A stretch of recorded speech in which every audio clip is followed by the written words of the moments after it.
What's up, everybody? Good evening. Welcome to Big Blue Avenue. I am your host, Tom Scavetta. Appreciate you all joining here tonight. Um, week 3 already, which is absolutely insane. I did not think that the season would be moving along this quickly, but it has. So 2 weeks in and 2 Giants losses. We'll obviously talk about some week 2 key takeaways, and we will also talk about, Russell Wilson. We'll talk about Cam Skattebo. I'm really excited to talk about all of those guys here tonight. But yeah, before I get too far into this show, folks, make sure, if you haven't already, to check us out on all of our social media on Instagram, Twitter, and YouTube at Big Blue Avenue. We do appreciate all of your support. So let's get into some stuff. And by stuff, I mean week 2 takeaways specifically. So it was not the worst game. Obviously, you really want to beat Dallas. That's not a team you want to lose to by any circumstance, but they did. And one thing I'll say about this game is I was genuinely surprised at how much of a 360 the offense really was.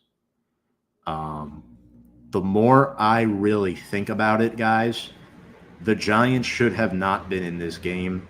The Giants were flagged 21 times. 14 of those penalties were accepted, and 3 times on the same play. 14 accepted penalties for 160 yards, folks.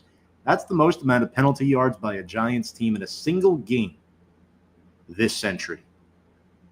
Now, what really shocked me was that the Giants offense scored 37 points compared to just 6 points the week prior.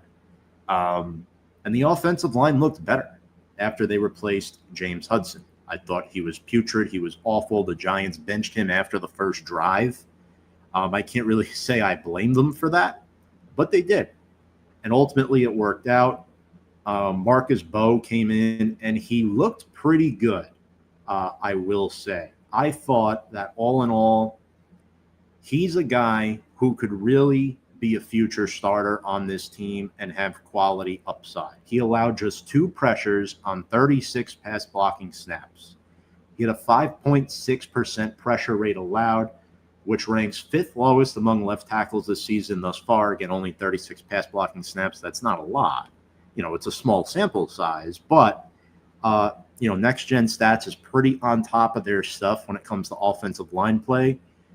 And yeah, it was pretty awful. And again, you can't lose too much when you replace James Hudson, who, Joe Shane and the Giants front office needs to try to justify signing to a 2-year, $12 million deal. I know they could save a lot of money if they cut him next year, but he should not be starting any more games for this football team. The first player since at least 2000 with at least 4 penalties on the same drive. He was flagged twice for unnecessary roughness, and he was flagged twice for false starts. Shout out to our buddy of the show, Brian Attard, last week's guest, South Jersey Cowboys fan. I was told Hurts didn't pass well versus Dallas because the pass defense was great. Clearly, that was a lie based on this game. Yeah, you could definitely argue, folks, that not to segue into Philly here, that was not the plan, but Jalen Hurts is not the most talented passing quarterback, right? He's a good game manager. That's who he is.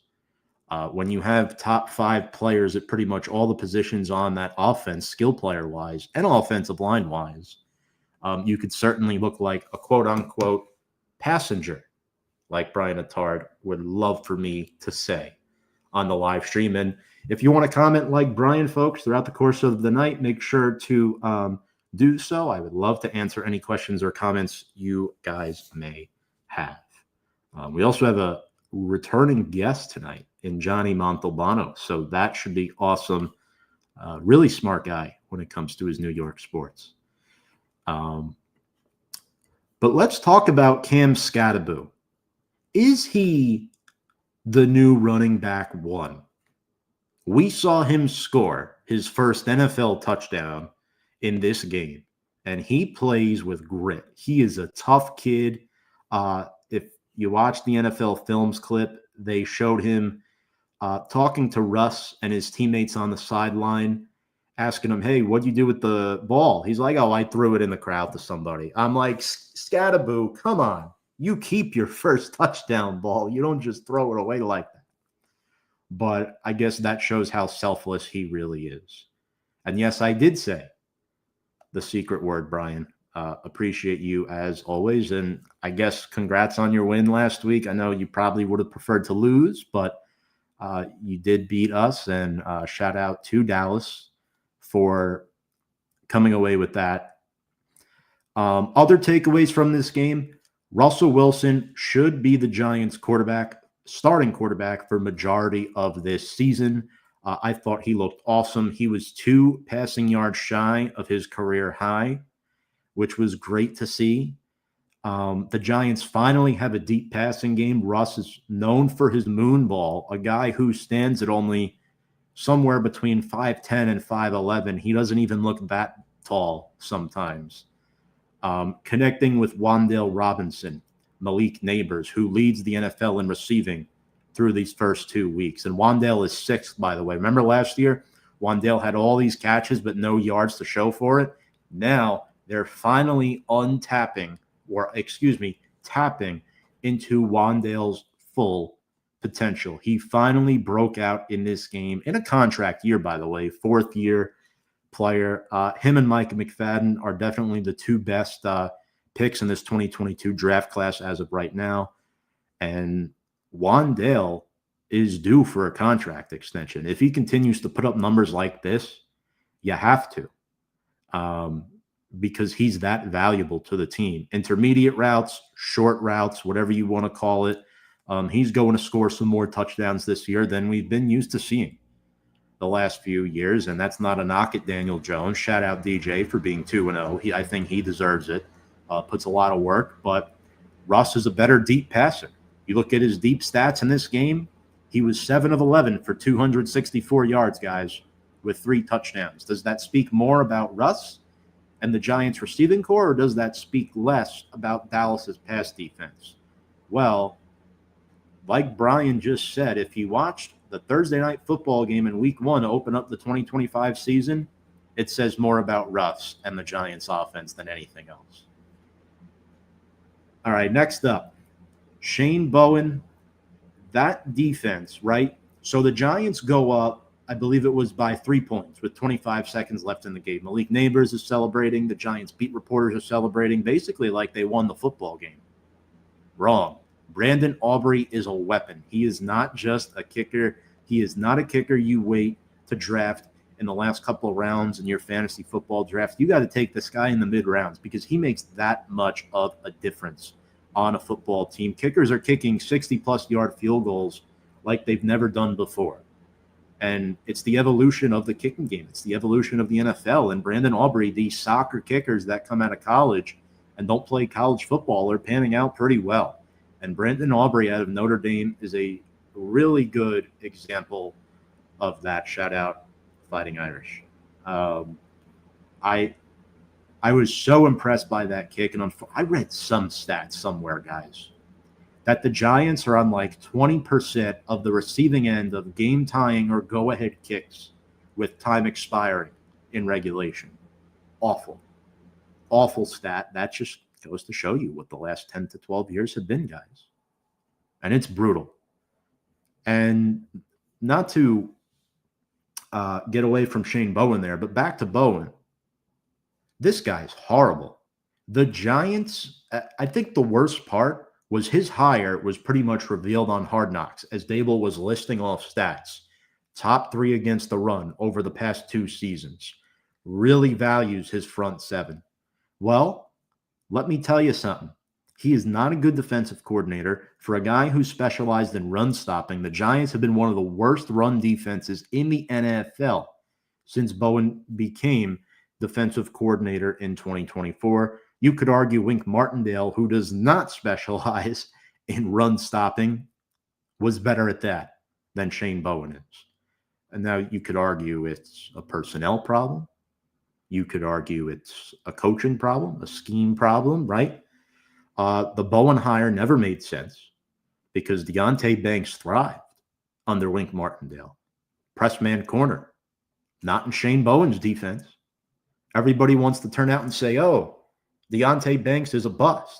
No, he's not. It was the wrong hire. He no longer fits in this defense. That's why Cordell Flott was inserted as CB2, because Deonte Banks cannot play in moderate zone coverage consistently at the NFL level. He did it at Maryland, and he was okay.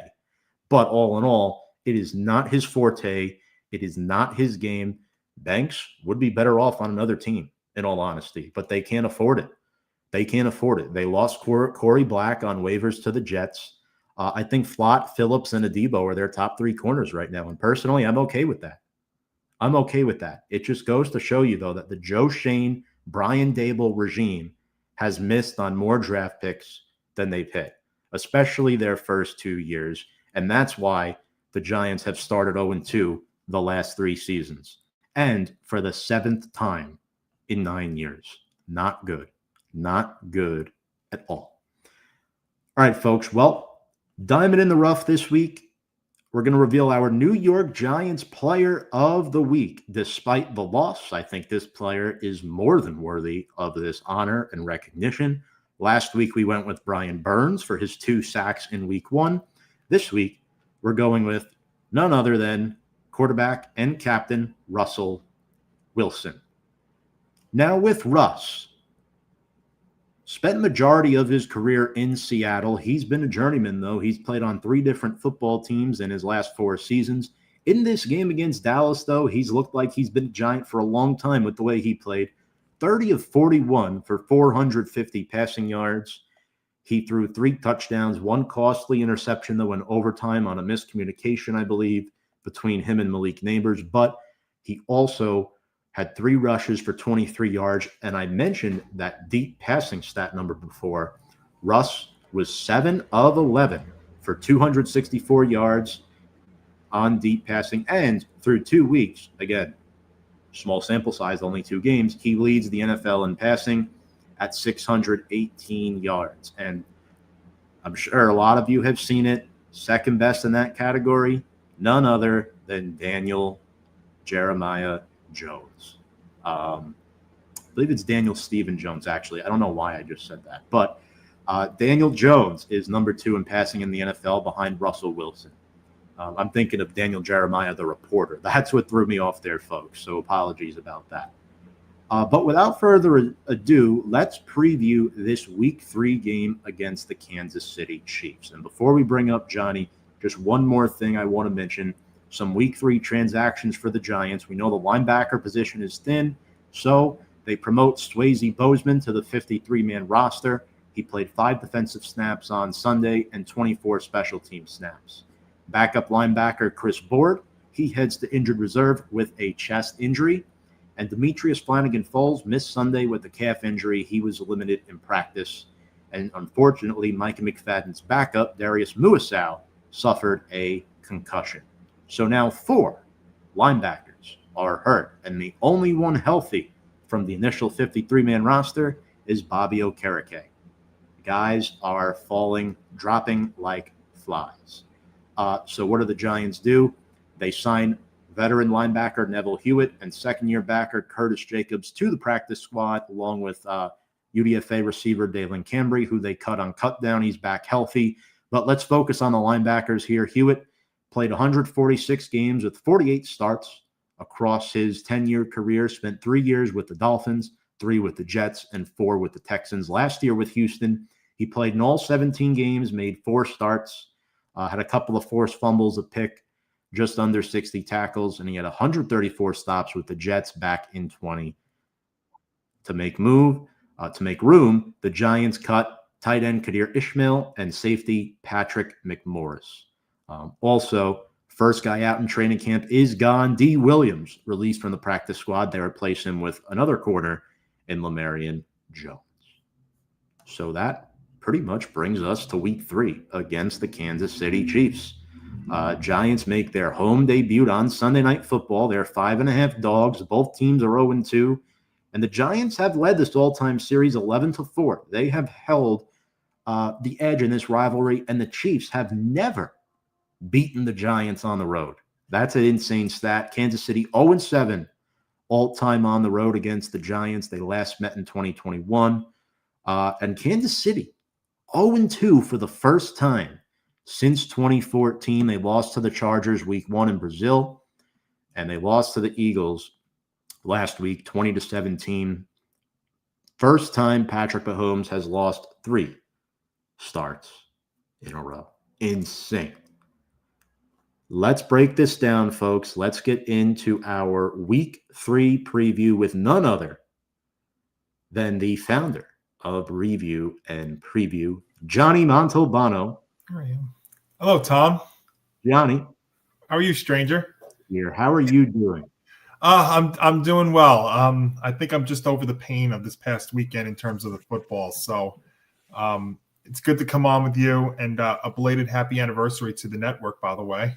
Yes. Happy anniversary. What is it? 14 now? 14 years. Yes. I have been down here in South Carolina for over 10, which is also crazy. We'll be year 11 into 12 in January. So it's going to come quick. And like you said at the open there, it's amazing that it's week 3 already. I'm not going to lie. I've already started to think about the holiday season, because before you know it, that's going to be here.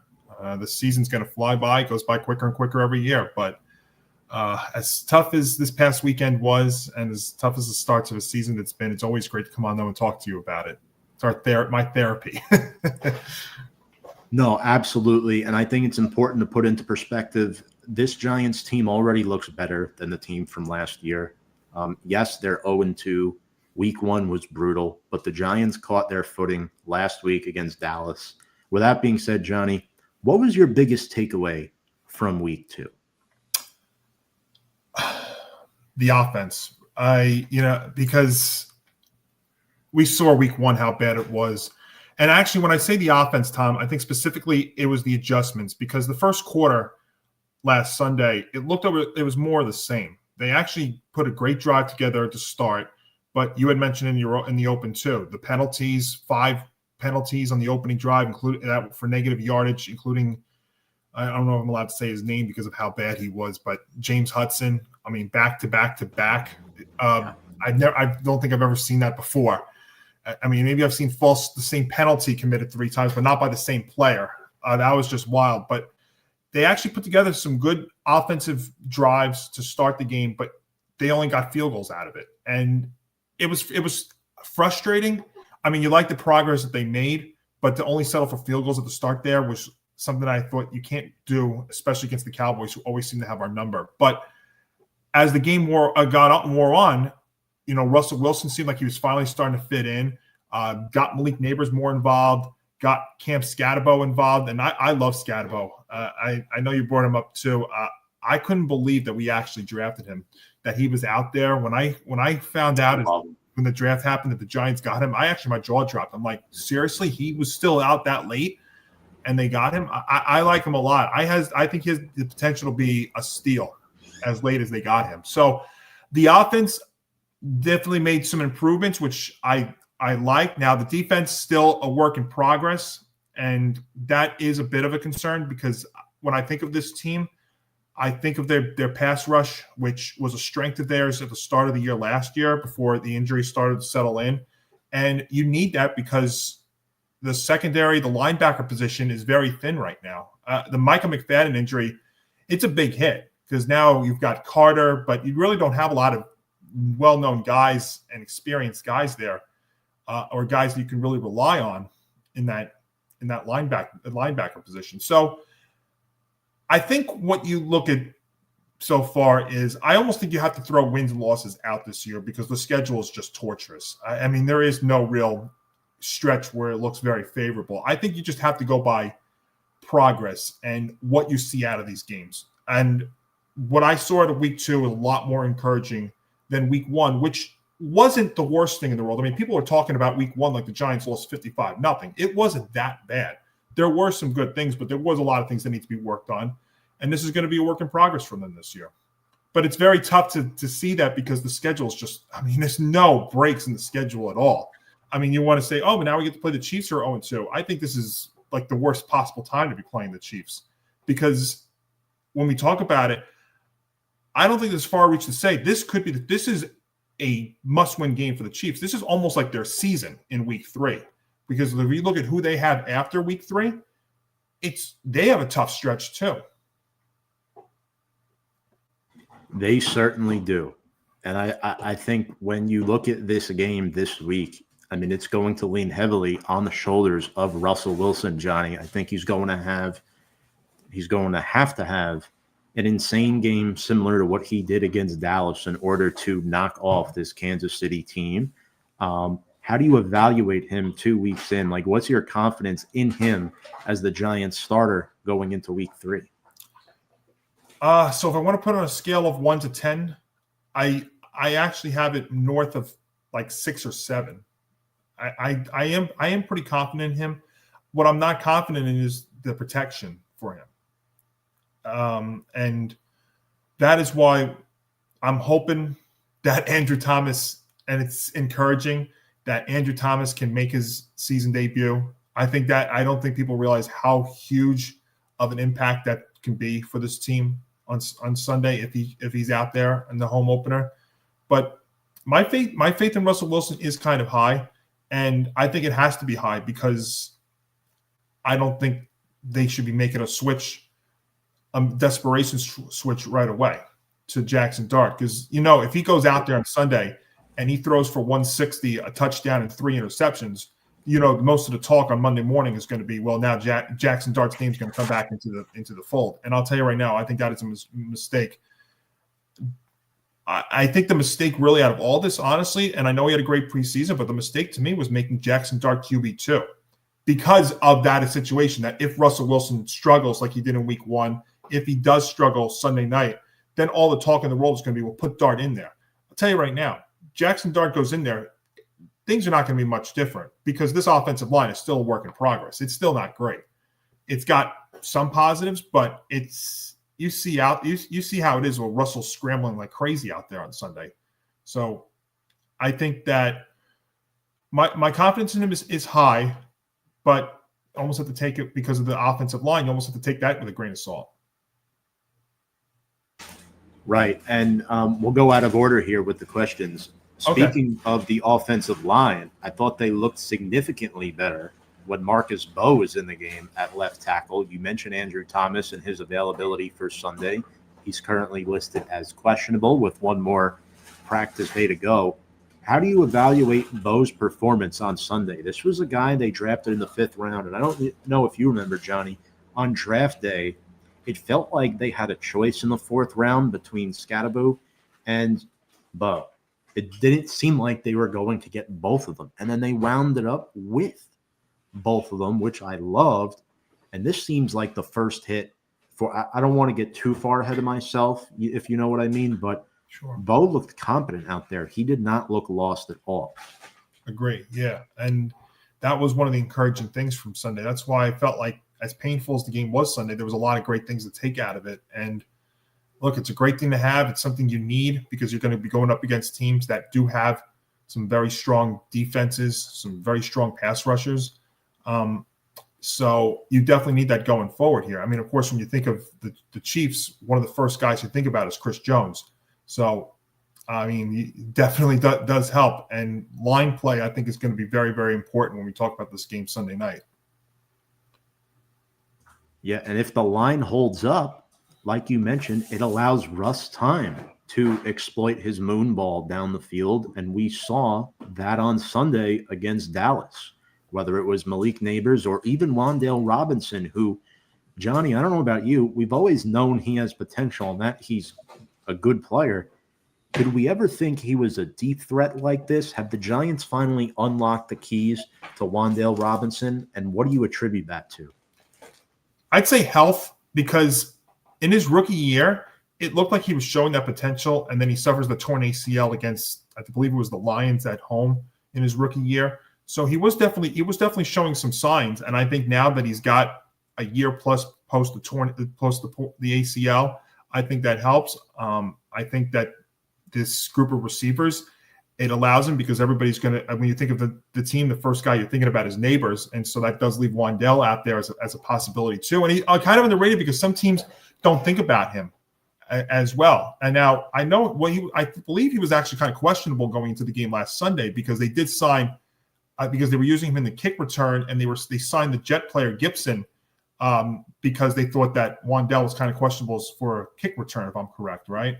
So, but yeah, I think this group of receivers helps him out. I think that he's healthy is also a great sign too, because he's been kind of banged up in his career early on. So I think health is definitely a big deal. And if everybody's going to think about Neighbors, people are going to forget about Wan'Dale. That's another great point, Johnny.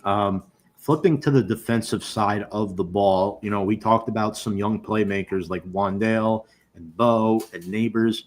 Defensively, the Giants have a lot of young playmakers, yet the results have not been there. And this is not just the first 2 weeks of the season. This is dating back to last year. I mean, if you notice, Carter, Thibodeau, Burns, and Lawrence have not been on the field together all that much thus far in these first 2 games. And it's cost the Giants, in my opinion. Where do you stand with defensive coordinator Shane Bowen? Yeah, that's a great point, because I remember I read something after the game against the Commanders in week 1 that Carter was only out there for about half the snaps. Now, look, I mean, you drafted him as high as you did, and now with McFadden being out, that's going to put a lot of pressure on him, especially with a lot of these inexperienced, unknown linebackers and stuff. And defensively, look, it's been a disappointment. I mean, they're 32nd against the run through the first 2 weeks. So they're the worst team against the run. And when you think about this team, even in the beginning of the year last year, when they were going through their struggles, the defense in the pass rush was something that you can feel very confident about. I mean, they got a lot of sacks. Then, of course, injuries there started to hit. And it just seems like the word that I think we've used a lot defensively is potential. And potentially, I think they have the potential to be great, but at the same time, it just seems to be a disappointment, because the problem you also run into with this team is it just seems like they can never get off the field on third down. And that's a problem, because then it extends your drives. And I don't care how good your defense is. Your defense is out there for long periods of time, it gets exposed. That's what it comes down to. So those long drives on the defensive side of the ball, I mean, it can't happen. And yeah, Bowen's been a disappointment. Everybody wants to talk about Dable and Shane being on the hot seat. This to me is the hot seat here is Bowen. It's not Dable. It's not Shane. It's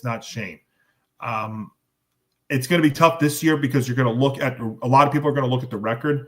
I think you have to throw the record out the door this year, because the schedule is just horrendous. I think you just want to see progress, consistency with this team this year with the schedules. But defensively, they've been anything but consistent.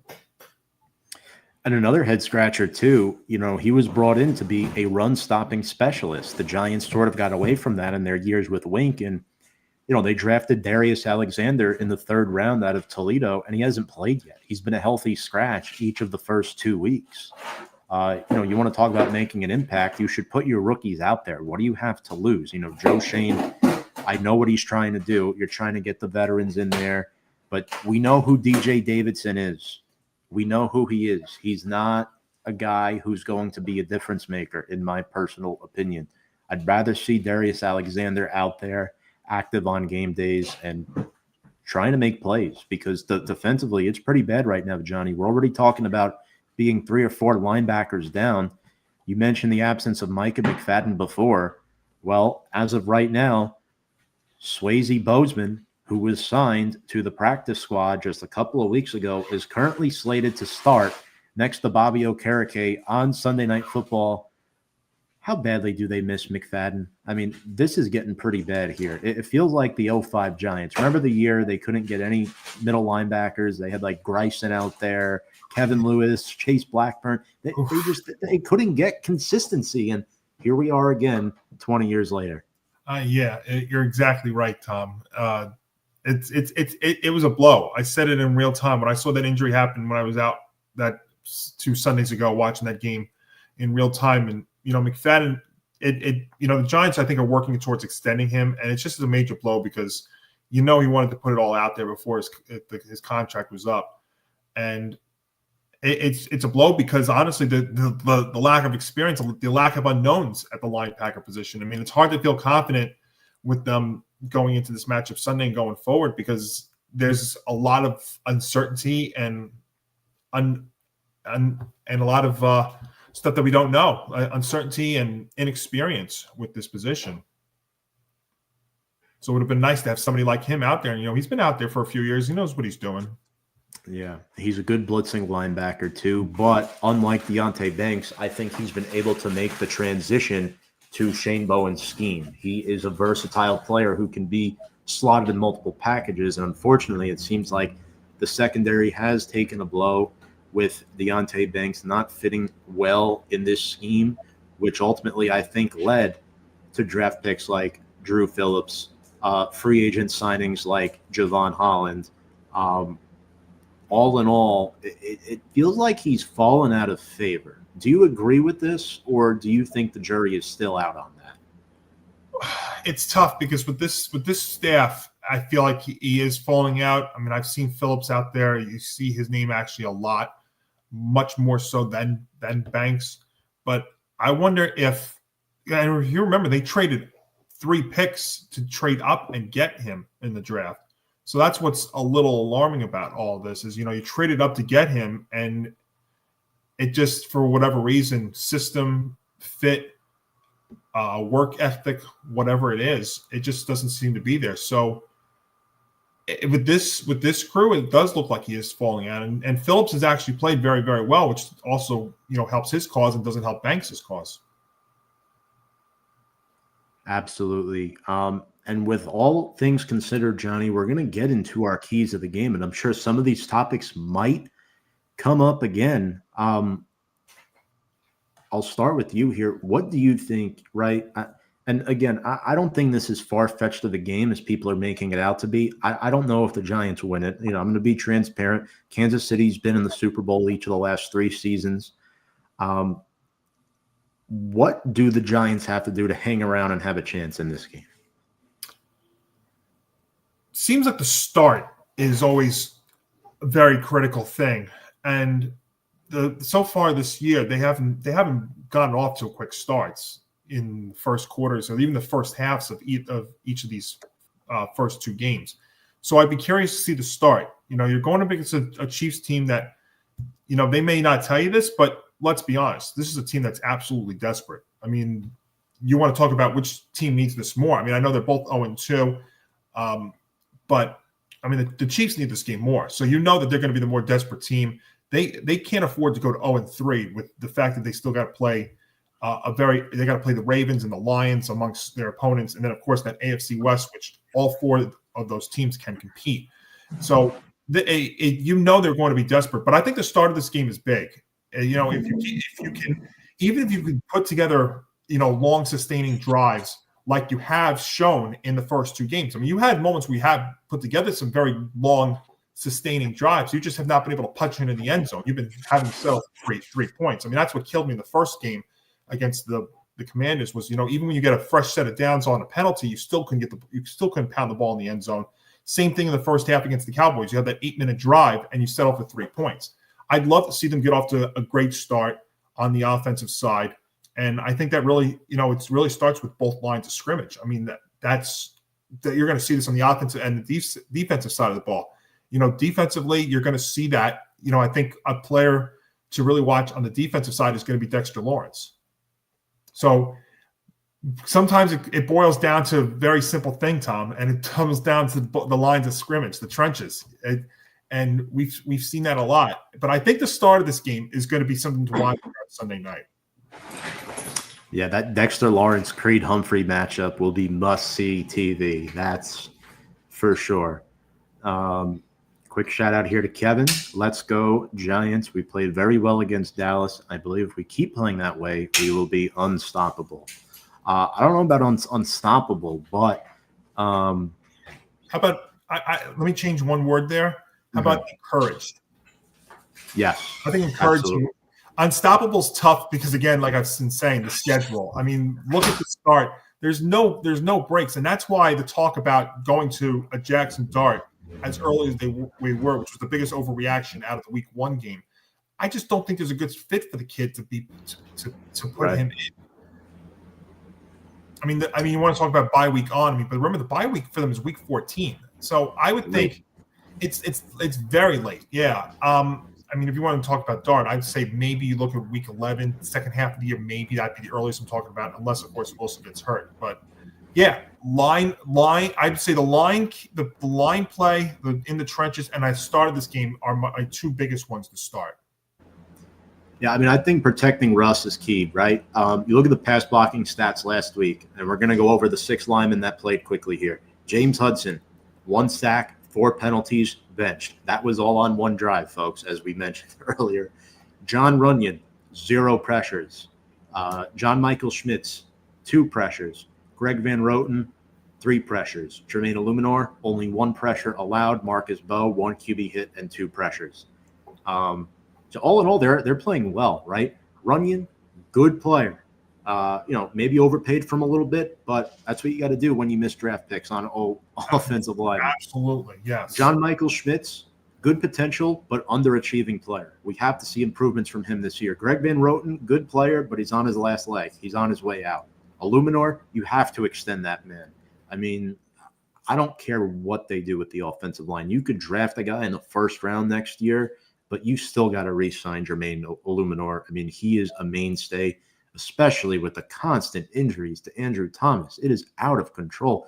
Johnny, I don't think I have ever seen in my years of watching football, and I know we're close in age, I have never seen an offensive line unit on any team fall apart just as much as the Giants unit has, this current Giants unit, when Andrew Thomas is out. It's incredible. Night and day. It really is. And if he's out there, I think his presence alone, bolsters this team and gives them a big boost of confidence on Sunday night. Yeah.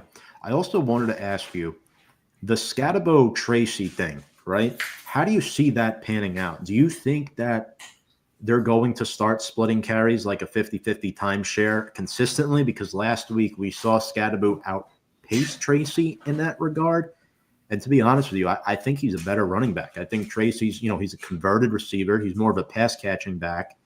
And there were a couple comments on the show in Week 1 that were saying, I think Tracy's going to start the whole year. But now, the more I think about it, Skattebo's a winner. He's a dog. It's going to be very tough to not make him the primary back by midseason, I think. Yeah, and he's a great blocker, too. If you notice some of the blocking that he's done as well, I mean, almost fullback-like. And, he's a big boy, too.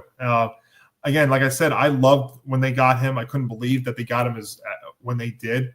I still think right now Tracy's in the lead, but I think we're looking at something like a 60-40 clip in terms of it. I mean, I almost feel like Skattebo could be that power guy that you need if you need a few yards. But if you want like a potential long one, I think Tracy is still the guy for now. But I like Skattebo a lot. I mean, he was probably my number 2 running back going into this draft, believe it or not, behind Genty. I watched a lot of his games in college, and that's why I couldn't believe when we got him. I was like, wow. It's like my jaw dropped in disbelief that he fell as late as he did, and the Giants got him when he did. I still think Tracy's in the lead, but Skattebo is showing that he can definitely play, and there could be, and it'll be very interesting to see. Maybe this is something we talk about later in the year if, they're trying to figure out pieces going forward. Maybe that does allow him, and maybe Tracy becomes a guy, like you said, maybe he almost makes him like a combo wide receiver running back where you could just throw it out of the out of the backfield, and he could run that way. And it's not bad to have 2 running backs that are, capable of going off for like a 100-yard game here and there. And you see that more now than ever in the NFL. I mean, you really have to have 2 good running backs on a football team. I mean, trying to find a few examples here, Johnny. I know one because I have a few of them in my fantasy, which I finally started to do by the way for the first time. Nice. The Cardinals. I think of the Cardinals with Connor and Benson. Yep, I think that's them. I'm starting to think the Jaguars might be coming like that because the guy, and I can't think of his name, but the guy, yeah, him. The rookie. They got when they traded Bigsby away, they lined him up with ETN. So yeah, I mean, and look, back in our heyday, we had multiple running backs that could do the job. We had 3 at one point. 3 of them, yeah. Oh, those are the days. Oh, great days. Shout out to Voidex. Again, all due respect, congrats on your ring. Thank you for the comment.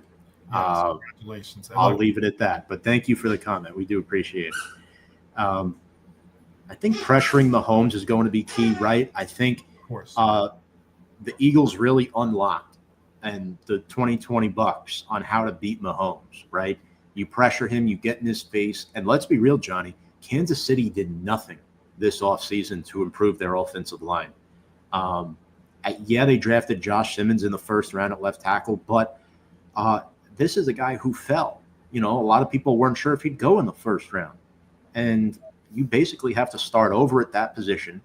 Jawan Taylor is still their starting right tackle for some reason. Their starting left guard play got worse. They let Joe Thuney go because they had to pay Trey Smith. You can't pay 2 guards $20 million a year. That's absurd. I don't think any guard should be making that much money. Mahomes has been sacked 4 times this year. That's 2 per game. Doesn't seem like much, but when you look at the Giants, Burns, 3 sacks. Thibodeau, 1.5. Carter, half a sack. Dexter Lawrence, the number 1 pass rush DT in the league, arguably. These are guys that could really get in the face of Mahomes and cause him to get rattled. And Johnny, ultimately, that's why I think this could be a 1-possession game. In fact, I think the Giants could have a lead at one point in this game. When I look at Brian Burns going up against Josh Simmons, rookie left tackle, huge advantage, Giants. Huge. Yeah. Public's showing you that too. I mean, look at how low the line is going into this game on Sunday. If you would have told me that they would be only it's between 5.5 and 6.5, depending on what book you use. Yeah. But yeah, if you would have told me that, I would have thought you're crazy. I mean, this game could have been. I thought at the start of the year could have been a 10-point spread, but like I said, the Chiefs. There's multiple reasons why I think this is the toughest road for the Chiefs to get back to Super Bowl 60. Between the roster and Tom, you made a great point there too. They really did not improve this roster much at all. I mean, if anything, they almost are trying to write it back, and you're writing it back with a receiving core that right now you have 1 player that's suspended for 6 games. You've got another one that's hurt with a dislocated shoulder. We don't know when he's coming back. You're still trying to run it back with Travis Kelce, who great tight end, but he's up there in age. And look, that was a critical play. That was maybe the play of the game that turned it around. That was the turning point of the game against the Eagles. That drop, that in and out of the hands, play from him, where he could have gone in, goes in and out of his hands. The Eagle defender takes it, runs it back, and then they end up scoring 10 to 14 point swing in that game on Sunday. Look, even Patrick Mahomes, as great as he is, even he's prone to the in and out of the hands interception. Boy, have we seen that a ton of times. So we certainly have. Yeah. So, yeah. I mean, it's almost like they're trying to, just get by with what they have. But again, with the schedule they've got, I mean, it's crazy to think of that if the Giants somehow pull this off and they go to 0-3 and then have to play the Ravens and the Lions, and the Ravens, are going to look for revenge after what's happened in the playoffs with them for the last couple of years. And again, here's a crazy stat, Tom, and I saw it this morning. So since 2000, now you have to almost take this with a grain of salt too, because the playoffs have changed the way the format and the extra regular season game. But since 2000, there have been 117 teams that started 0-3, and only 1 of them made the playoffs. Texans? Yes, 2018 Texans. Yeah. Wow. So when you look at so that's the one other thing in this game too to think about is the mentality of the Chiefs playing desperate because they realize 0-3 with that schedule that they still got to play. And I'm not even talking about the divisional games too. And all of those teams have the potential to win a game in any given week, even though, there have been some things like from the Broncos side and from the Raiders side that you don't like. They still have the potential to go out there and win your games too. Yeah, they do. Divisional games are not easy. It's tough to go 6-0 in any division. But speaking of desperation for Kansas City, let's talk about some players to watch on their end, Johnny. I'll start with you. Maybe one guy on each side of the ball that you think could really have an impact, a guy who could fly under the radar in this game, or a guy you might be worried about, a guy you think the Giants could exploit and cause a difference. Well, so I mean, when you look at the Chiefs, I think because we talked about how the running back position, the run defense has been, I think you've got to hone in on that on the run on their running back. I think that's something to look at here too, because if you can stop the run and then you can get to Mahomes and pressure him, and that's what. And Tom, you made a great point. The 2 Super Bowls that Mahomes lost was because he was running around like a mad, running for his life both times.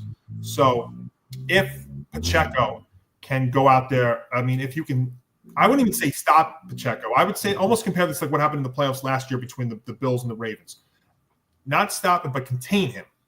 If you can contain Pacheco and even force Mahomes, if you're going to pressure him, because, his receiving core is thin. Kelsey, I think, is more of a, end zone kind of guy for touchdowns, which is why I didn't even draft him in fantasy. I would say that's so the player to watch for me on the offensive side for the Chiefs is Pacheco. I would say for them defensively, look, when I think of them defensively, the first guy that I think of is Chris Jones. I think that's the guy that, we saw 2 years ago when he missed the first game because he was holding out, how much they missed him. But, he's a force. And again, that comes down to the line play that we've been talking about a lot today. 2 great players. By the way, Mahomes is their leading rusher through the first 2 weeks. It's not Pacheco. It's not Hunt.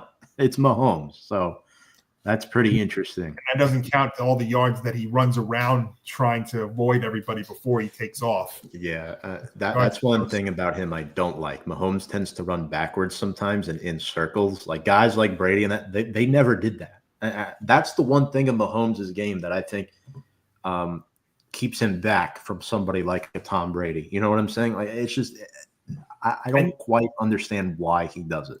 And you get a little worrisome with that because, he's had a couple of ankle sprains already. I mean, remember the one he had, the high ankle sprain that he thought he was going to miss significant time. Somehow he came back so quick, didn't miss a beat.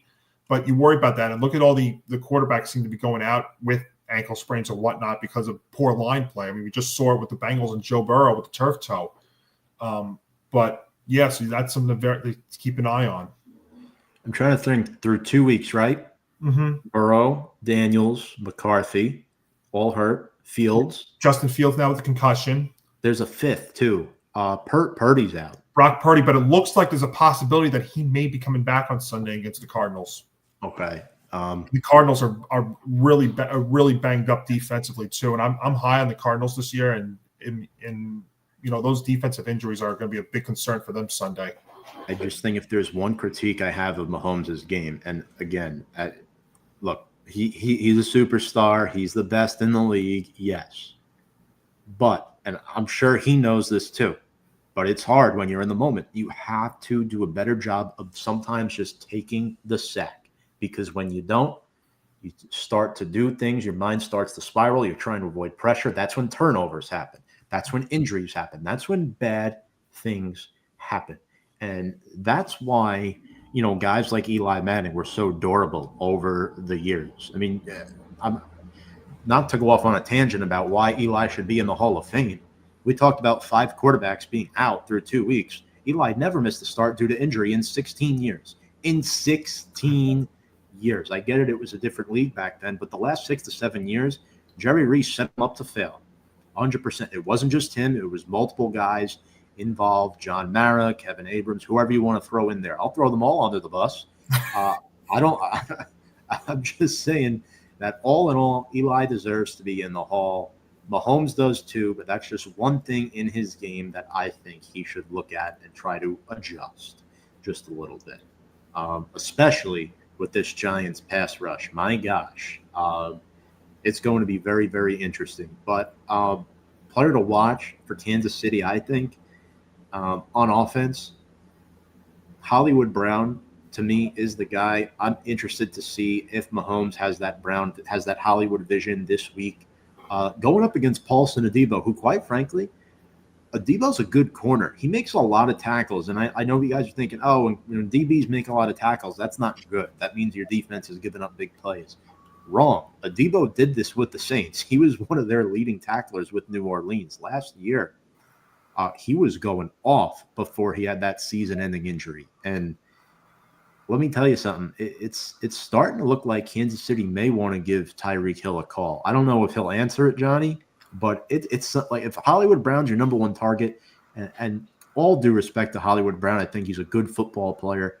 That's a problem because Tyquan Thornton right now is wide receiver too, and Mahomes doesn't have that many options in the passing game. Yeah, that makes a ton of sense from the Chiefs side to absolutely do that. And the way things are happening down there in Miami, I mean, they might be going through a major fire sale here real soon. I mean, if they get blown out again tonight against the Bills, I think McDaniel's going to get fired after this game. Really? Oh, we might have to clip that off if it does happen, Joe. No, and I will say that because it almost would make sense when all the stuff, and I don't mean to talk about it, go off on a tangent myself here, but go ahead. When you hear all the stuff that's happening from the Dolphins, when all that stuff gets out into the real world and stuff, and then you put together performances that you do, I mean, I know that their owner or their GM Ross is not big into doing stuff like this, but it would almost make the most sense because after they play tonight, they don't play again until Monday night. So, I mean, it gives them a week and a half. That's why I thought last year when the Giants made the switch from Daniel Jones to DeVito, they did it the right time post the Germany game on a bye week, giving him 2 weeks to prepare. That made the most sense. That's why I think, and if they get blown again tonight, all the stuff that he's saying, all the stuff that you're hearing about, I don't think he's long down there in Miami. I mean, their defense is, it's bad. It's bad. And you're wasting away guys like Tua and, Tyreek and Waddle and Devon Achane, who is one of your positives, but he's getting a lot of garbage time scores. Mm-hmm. I think the ship has sailed there for the Dolphins. 100%. But, yeah. It's a tough spot to be in. Quickly here, I'm going to cheat. I got 2 players for Kansas City on defense that I like. Okay. One of them is, and Johnny, you'll be familiar with this name, linebacker Drew Tranquill. He is basically the Chiefs' version of Micah McFadden in terms of being a blitzing linebacker. Drew Tranquill, so far on the year, 11 tackles, 2 sacks for an inside linebacker. That's a good amount through 2 games. And then 2 QB hits. He's good against the pass as well. Drew Tranquill has 18 blitzes already this season. 18. And he's going to be seeing a little bit of Theo Johnson this week. And Theo Johnson, a guy, I didn't think he had a good week 1. He had that bad drop at week 2. He looked a little bit better. I get worried with those athletic tight ends, especially against good pass defense linebackers like a Drew Tranquill, who, in my opinion, is a guy who would fit great on the Giants. But, man, he is awesome to watch, and he's a big, big factor in this Chiefs defense. And the other guy is Trent McDuffie, mainly because he draws the Malik Neighbors assignment. He limited A.J. Brown last week to 5 catches for 27 yards. This guy was a first-team All-Pro 2 years ago, second-team All-Pro last year. And, Johnny, we know he's a really good player. He's got good feet, eye awareness. He doesn't have his back turned a whole lot. And I really like what I see from him. I really like this Chiefs defense as a whole, too. I mean, they drafted so many good guys like Omar Norman-Lott, the DT, learning under an excellent teacher in Chris Jones, like you talked about. Like, there's so many guys that they just draft young. They develop into stars. And it's Spags, man. It's what it is. It's what ultimately comes down to. It's a combination of talent. It's also a combination of good coaching. These are coachable players. They have a good coach, and they outperform. And coaches that, stay at their position, stay what they're best at. Like Spagnuolo, great defensive coordinator. Not a great head coach, but a great defensive coordinator. Who's also like that? Robert Saleh. Look what he's doing out there in San Francisco.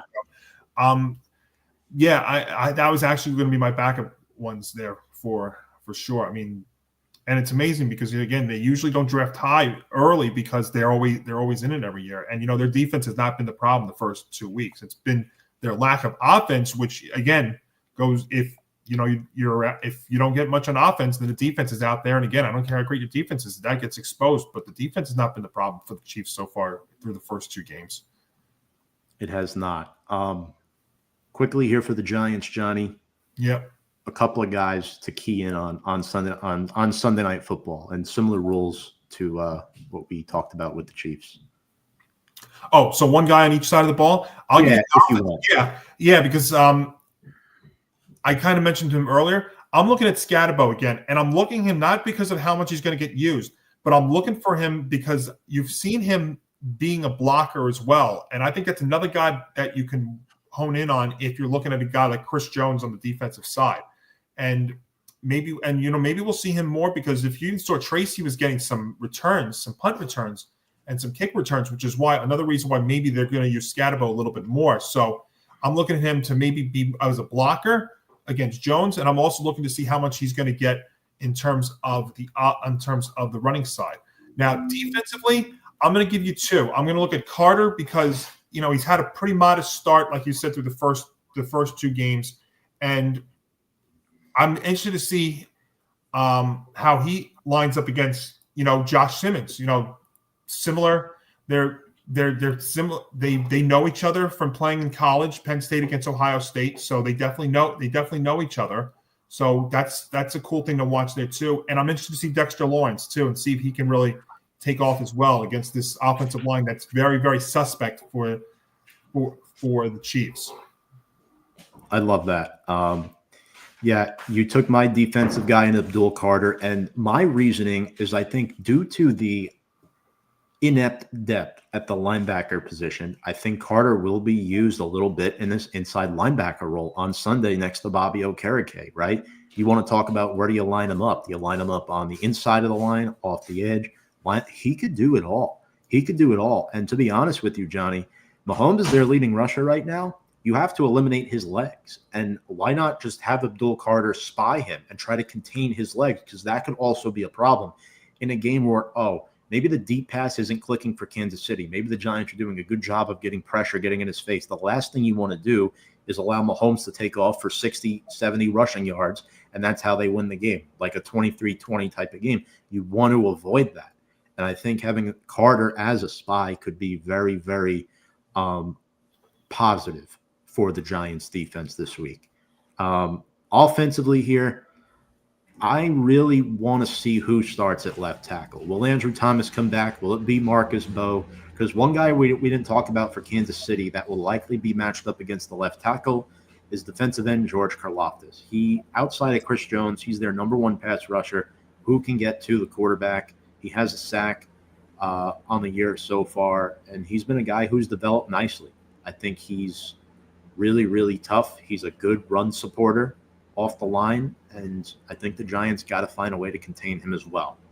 So those are my 2. I know I kind of put an asterisk on the offensive guy, depending on it's how do I forget about Karlaftis when they extended him this past off season? That's kind of a little bit of a brain on my part. All good. It's week 3. We're still getting into the groove of things. Once like week 8, week 9 comes, it's like, yep, you're in the grind of the season, and you are. Yep. Your brain is just so locked. For sure. Quickly, if you could, steal a player from Kansas City, Johnny. Take them off the plane, bring them on a private car to New Jersey, and say, "Hey, you're on the Giants now. Sorry, we have you." Well, I mean, the obvious one, obviously, the Mahomes would be the guy, but sure. Let me think of an under the radar kind of guy. Kelsey's up there in age. I always believe in defense first, so the guy I'd start with is Jones. I mean, you can never have too many pass rushers on your defense. So why not add one more? I mean, look, the Eagles are doing that. As painful as that is for me to submit. So let's start there on the defensive. I'll start on the defensive side. I like that. I like that a lot. That was actually possibly going to be my pick because the Giants have not addressed the defensive tackle position well in terms of who starts next to Dexter Lawrence. It's been Raheem Nunez-Roches, it's been Roy Robertson-Harris, Jordan Riley, DJ Davidson. They just can't seem to find a staple guy that they can build a wall with on that defensive line. So Chris Jones is an excellent pick. I'm going to be a little outside the box as well and just pick a hole that we currently have at inside linebacker. I'm taking Drew Tranquill next to Bobby O. I don't know about you, Johnny. I don't feel that confident in guys like Darius Muasau, Swayze Bozeman. I don't know what they bring to the table personally. And I've seen, Muasau's okay on special teams. Is he starting material? No. Bozeman, I don't think so either. I think he's a back end of the roster guy at best. And I'm a little bit concerned for that position. If Bobby O can't stay healthy, we're in big, big trouble. We really don't have any other linebackers besides him right now. True linebackers, I should say. So, yeah, I'm taking Drew Tranquill from Kansas City. Solid choice. Yeah. Quick update here on Andrew Thomas before we get into the game predictions. So I'm hearing he did practice on a limited basis today with the foot injury, but he will not be putting the pads on tomorrow. I don't even think, Johnny, he would get a padded practice this week at this point in full. So it's all going to be light work stuff for him. I think they're really being careful with this Lisfranc injury. I'm going to take a guess and say he does play on Sunday. I'm going to take the optimistic route and say he plays, but I would not be shocked if they just go with Bo again based off of last week's performance and let Thomas sit another week. Well, I would say this. Do you think maybe that he would be active and maybe plays on a limited snap count? That's possible too. Kind of like the way that Bo played this past week. Maybe they could almost, I don't want to say like platoon the two, but like by drive, you think? Oh yeah. It could be a drive-by-drive situation and ease his way back in. Because you don't want to – I don't know if you want to put him fully out there and then we have to go – and then we almost feel like you're taking a step forward and then he takes 2 steps back. Right. Yeah, they did that. I forget if it was last year or the year before with Glowinski and Azudu, but that was for different reasons, obviously. That was more for performance-based reasons, not for health, but I do think it's important regardless of who plays at left tackle, just that the O-line works as a cohesive unit. They limit the penalties and they protect Russell Wilson because those elements will give the Giants the best chance to stick around and potentially pull off this upset. Not saying they will, but you want to be in the game in the fourth quarter. That's progress, guys. Johnny, final score prediction. Who's winning on Sunday Night Football? Do the Giants break the primetime curse that they currently have? Well, I'll say this. I don't think this is going to be a blowout on either side. I actually think this is going to be relatively close. I think you see the public actually agreeing with that too, because I think the number is like between 5.5 and 6.5. So it's not over the touchdown, which is a big deal. I just think though, boy, it comes down to a game of who you can trust. And a name that you brought up, Tom, is a great point. And I think he's going to play a big role in this game. And that is Steve Spagnuolo on the defensive side. And I think that he is going to develop a game plan here and take away the deep pass, the deep shot that Russell Wilson was actually so good at last Sunday. I think that game also last Sunday against the Cowboys also proved to me that the Cowboys are at best an average team. I mean, that's the other thing I took away from the game too. Look, Cowboys won. They're going to win those kind of games. Giants will win those kind of games too. I think those are the way they're going to play here. I do think the Giants play well, play competitive. I think there are positive signs. But I just think that I'm going to take the Chiefs. I'm going to take the Chiefs by a touchdown, something like 27-20. I think the Giants show you some signs, but again, this just comes down to who I could trust. And the one thing you saw and what you've seen from the Chiefs, at least defensively, is they haven't given up the deep play. A lot of the time it's been some careless things. It's been more their offense than anything else. But I think it's also a desperation pick too. I think the Chiefs obviously need this game much more to go to 0-3 and still have to play your division, the Ravens, the Bills. That's another thing too. They still have to play the Ravens, the Lions, the Bills, and their own division. I mean, I don't want to say it's over, but you're going to put yourself in such a massive hole if you go to 0-3.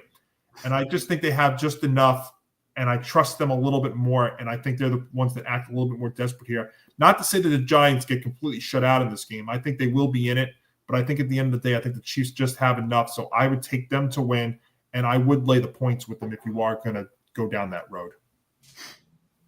All right, so Johnny has Kansas City winning 27-20 and covering that 5.5-point spread. If you're looking at ESPN specifically, I'm not sure if it's moved since this morning, but I believe it's still at 5.5. So, all the books, I mean, there's several books that have it all over the place. Okay. So I would say around a touchdown range is what Kansas City is favored by, and as they should. Yeah, they're 0-2, but they're still the defending AFC champions. Look, I'm not too impressed with Kansas City right now. It seems like Xavier Worthy might play, but he's been limited in practice all week. And I just don't think the Giants defense is going to necessarily lose them the game this week. I think they're going to make the adjustments. It's the home opener. I think they're going to play well. I just worry about Travis Kelce over the middle of the field tearing them apart because of the linebacker hole that we currently have. And with that being said, I do think Kansas City wins the football game. But opposite of Johnny here, I'm going to have the Giants covering the spread. When these two teams played 4 years ago, it was a 3-point game, and you could argue the Giants were worse then than they are now. I think Kansas City wins 24-20. I think the Giants score a touchdown early in this game. Kansas City pulls ahead. Giants keep it close throughout. All in all, I don't think Mahomes and that offense is going to be able to blow the Giants out because of Big Blue's pass rush. I think they're going to show up and show out for the home opener, but I do think it will be in a losing effort. And like you said, Johnny, I like what you mentioned about the moon ball. Yeah, Russ won't be able to hit that as much as he did last week against the Kansas City defense that features the likes of Trent McDuffie, among others, like Kamari Connor on that back line as well, and Jalen Watson. So Kansas City wins, and Giants fall to 0-3. It is what it is.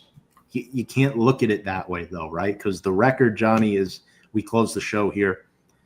The record's just a number at the end of the day. Like, yes, it's very important to a season's success, but the whole point of the season is showing progress and improvement. I think we'll see some wins come in the middle, latter part of the schedule. Early on, though, it's a gauntlet. Don't be shocked if they go 0-4, 0-5, guys. It's not going to be a pretty start to the season. Yeah.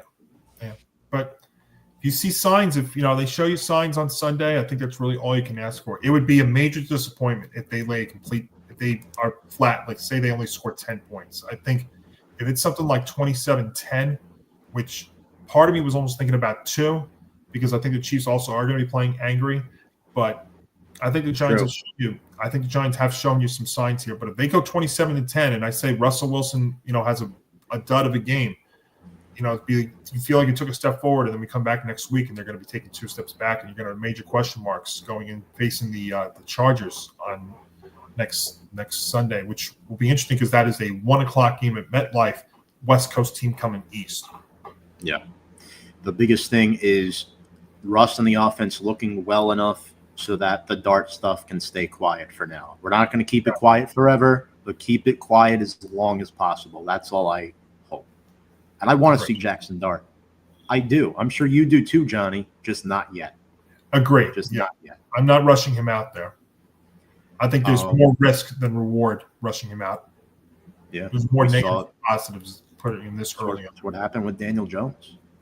What happened with Daniel Jones? Oh, by the way, fired. Daniel Jones having success with the Colts, no coincidence. Mm-hmm. Same reasons why he had success with the Giants. Mm-hmm. Offensive line play, receivers, no coincidence. So people who want to take a shot at the organization should realize that it's actually the exact same thing that when he had the success when the Giants made the playoffs a few years ago. 100%. 1,000% correct, Johnny.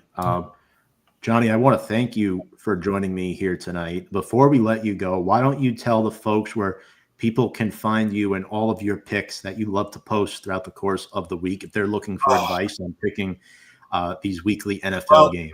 I'll tell you right now, if you want to take my advice, take it with a grain of salt. Boy, I've been an unlucky 12-20 to start the year. I mean, but but I'll tell you though, I mean, I know 12-20 is 12-20, and I'm not making any excuses. But man, some of these beats that I've had to start the year, whether I'm doing totals or spread, have been brutal. I mean, it's just been bad luck after bad luck. I mean, perfect example last week, I took the Cardinals laying 6.5 against the Panthers. They were up 27-9 in the fourth quarter, and they didn't cover. Just that's some of it. But you can check me out on Twitter at Montalbano NY. And yes, I am keeping NY. I may be in South Carolina, but I will always be a New Yorker.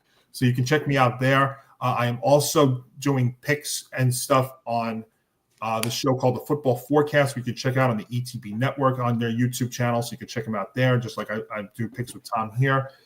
So check me out either on social media, either on my social media account at Montalbano Y, or you can check me out there as well. Awesome stuff, Johnny. I appreciate you. And folks, if you're watching, you want to know where to check us out at Big Blue Avenue, there it is below on all of our social media platforms. On behalf of Johnny Montalbano, I am Tom Scavetta. Hope you all enjoy the Week 3 football games. Without further ado, let's go Big Blue and love one another. Good night. Good night.